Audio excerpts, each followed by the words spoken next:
when I see the film, I just immediately think back to the day that I was, sitting in my room, just sitting on my floor, waiting for, a call, any call. It would be my aunt, and I would get so mad because I was hoping it would be somebody else. You know what I mean? And I was just the hours, the days were just so long waiting for this call, and I didn't even know if I was gonna get one or not. And so I was just, just that, anxious, constantly waiting, and I just thinking to myself, whoever gets this job is like winning the lottery.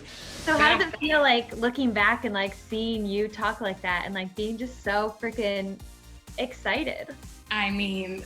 First of all, that's hilarious. And I do still remember that like it was yesterday. Yeah, wow, that's so funny. Listen, that was the reality of it. I guess if I knew anything, I knew that it was a big deal. I guess after you go in and you audition and you feel really good about it and you're hoping for that call, if you're even thinking that you might get it, then you feel really good about what you've done. And then it's like, at that point, man, yeah, it was such a wild experience, and I do feel like I freaking won the lottery with that whole thing. That role was incredible. The writing was amazing. The filmmakers, obviously, everything about that whole thing was perfect.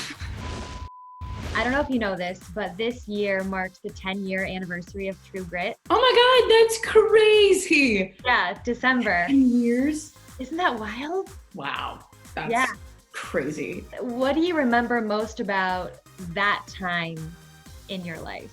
It's so weird. There were so many of those moments that were so pivotal for me, obviously as a young woman and just in my career, that I'll never forget. But I think just overall, just being so super eager, and I don't know, I just remember myself running around and running down the hallways during press junkets and like getting to wear beautiful clothes, and I had my makeup done, and it was just like such a dream. And it was so amazing because I cried my eyes out the last day of shooting the movie because I literally thought the world was like coming to an end.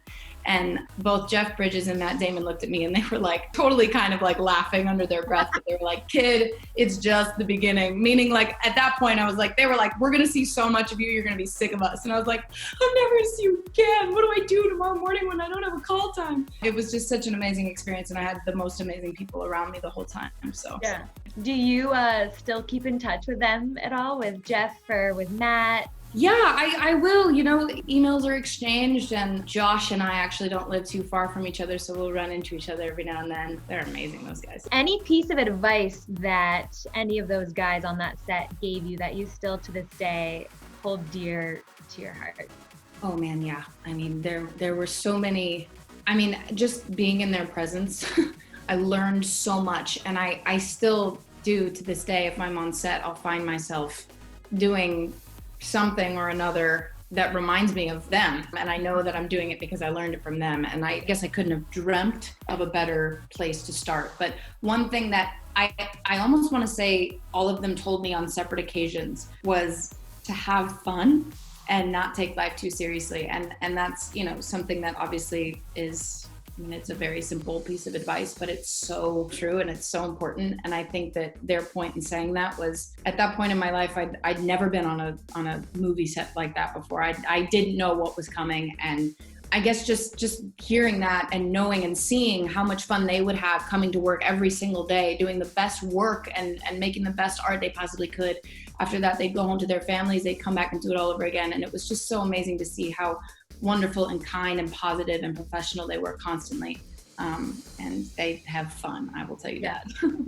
Looking at where your career has sort of gone since then, what's the biggest thing that you've learned about yourself since you set foot on that first set, and now looking at where you're at today? What I love so much about what I do is I'm constantly challenged. I'm constantly, tested. My patience is always tested. My skills are constantly being tested. And I feel like every time I'm on a set, every time I'm in a studio, anytime I go to do what I do, I feel like it's the first time. I feel like there's so much I have to learn. There's so I have so far to go, but I don't know. I do feel like as I grow, I gain confidence in what I do and my abilities. And I think sometimes, like, if I could go back and make that movie now, you know what I mean? Yep. I feel like, I don't know. I wouldn't do that, and I wouldn't want to because I don't want to touch it. But I think that would really teach me then what it is I've learned in all this time. We do have to talk about some of your other projects. Dickinson season 2, had you guys started filming when everything sort of got shut down? So we actually finished it a few months prior, which is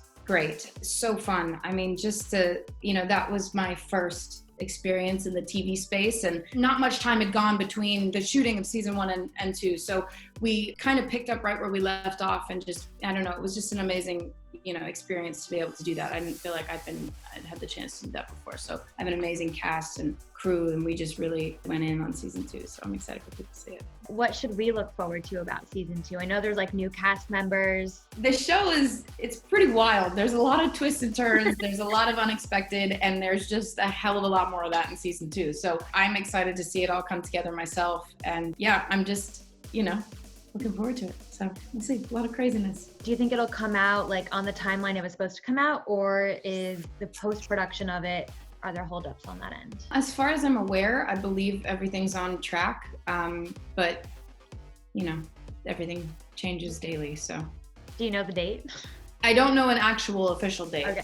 No, I do know obviously they're still in post-production and there's still some things being tied up, but hopefully it all stays on track. What about an update to the next Spiderverse movie? Ooh, I don't have one, but I would like to know myself. Oh my God, that film is so good. I'm such a fan of that film. That sort of thing was obviously, you don't know what it's gonna look like. You have ideas and you have people telling you and showing you, but you're like, okay, yeah, cool. All these sketches look awesome. But until it came to life the way it did, I mean, nobody could have described that.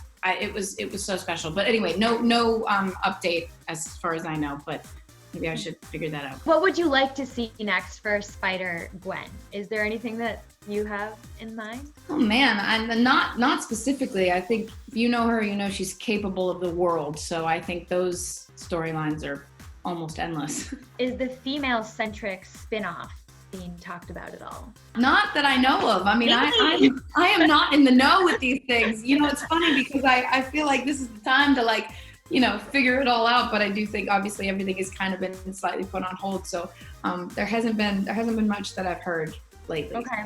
Would you do a Pitch Perfect 4?